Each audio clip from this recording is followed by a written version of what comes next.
বিশেষ করে যে গ্রুপগুলো রেয়ার গ্রুপ, যেমন ধরুন A negative, B negative, AB negative বা বোম্বে ফেনোটাইপ, এই যে রেয়ার গ্রুপের ব্লাডগুলো, এগুলো আপনি সহজে খুঁজে পাবেন না।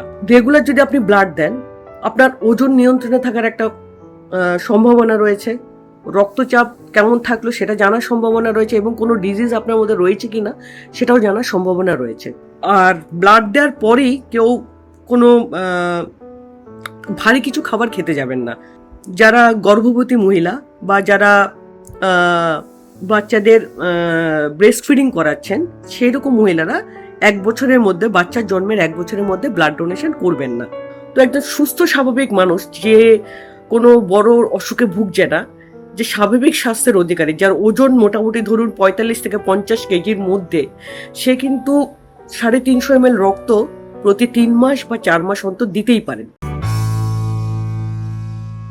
ভিডিওটি ভালো লাগলে লাইক ও সাবস্ক্রাইব করার পাশাপাশি বেল আইকনটি প্রেস করতে ভুলবেন না।